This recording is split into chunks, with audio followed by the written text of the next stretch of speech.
All right, welcome back to this terribly tragic incident just a few days ago. The truck driver in the Phongolo horror crash that claimed 21 lives is scheduled to appear in court today. Let's head over to our reporter, senior reporter, Dasen Thathiah, who's following the story for us at the courts.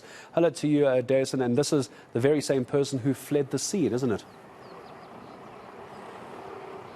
It is, and then afterwards handed himself over. I imagine that was because of the pressure that was placed on him, considering the attention that this case got. So this is expected to be a very brief first appearance that he'll make here at the Phongolo Magistrates Court today. We've been told by the magistrate that it's expected that they will deal with this case quite early on in the day. But this also coincides with a visit from the provincial KZN government.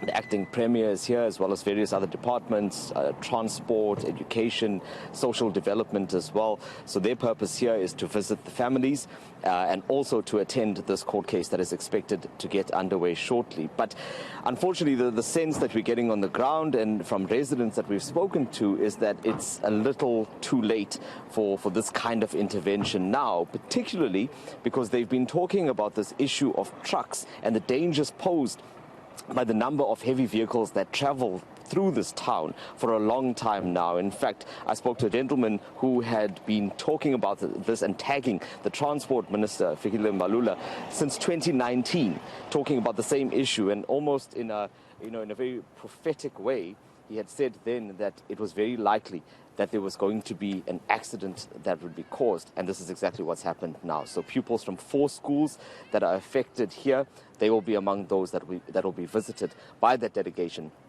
after this court appearance is completed. And I suppose the question now has to be, as well, with so much pressure being put on the Transport Minister, it's an argument of two sides, as is normally the case with situations like this. Some are saying that the Minister and those in charge need to do more about the situation, but in the end it's also just terribly reckless driving as well. I mean, the rules of the road are there. They were just simply ignored.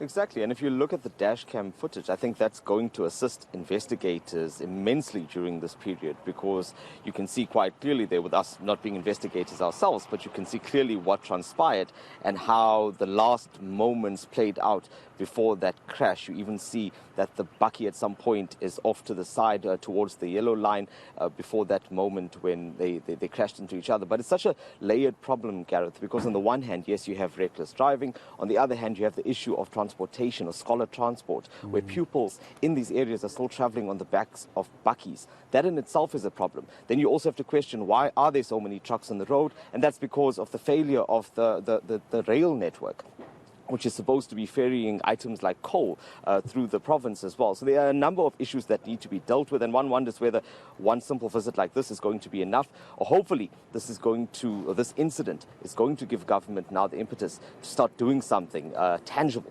about this issue, about these issues that I've mentioned. There's a number of issues to deal with, and sadly it's always a case we talk about them only after so many pupils have lost their lives. But we'll come back to you again a little bit later for what's expected to be a brief court appearance for the truck driver involved in this terrible tragedy.